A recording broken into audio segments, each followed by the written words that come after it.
So Maddie, this is the Gua Sha tool that I'm going to be using for the Gua Sha on your back and your neck. You'll feel this. I'm going to put massage oil on there first, so it'll be nice and soft. It shouldn't be painful. If it does get painful, just tell me and we'll slow down. And I'm going to be following all those areas that you told me before were painful. And normally that's where that Sha or the petechiae comes up, is in those areas where you have pain. Because if you have pain, you have Sha. We're going to get that out of there.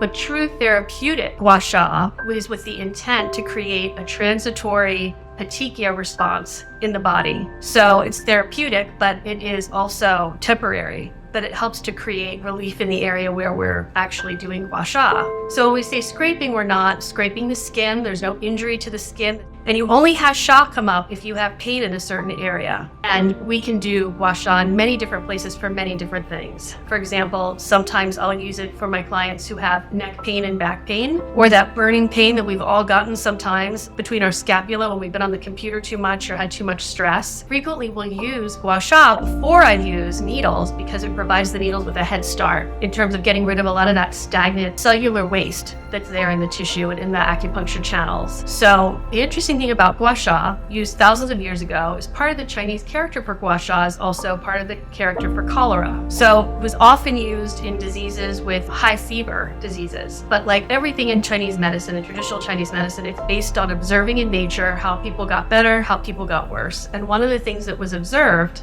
was that some people would get better when they actually petechiae happened naturally. And so based on that, thousands of years ago, the question was, well, how do we create that? We could tell it was an immune response. So how do we create that ourselves? And it's through scraping, or what we call Gua Sha, that actually helps to create that healing. So what you're seeing is those capillaries in those areas where you have long-term inflammation and pain. When I add just a slight bit therapeutic micro-trauma on the area with our scraper, with our Gua Sha tool, those capillaries burst. And when they burst, there's blood that comes through those capillaries into the tissue. But even more than that, we're able to see from a scientific perspective some chemical reactions that happen in the body. And even though only working in one area to reduce your pain there, it actually happens throughout the whole body to decrease inflammation and decrease pain. As we do Gua Sha over a few more sessions, there'll be less and less and less, because that's really representative of chronic pain in a certain area. And that doesn't continue because we're emptying the cup, so to speak. Then our clients really get a much stronger response with Gua Sha.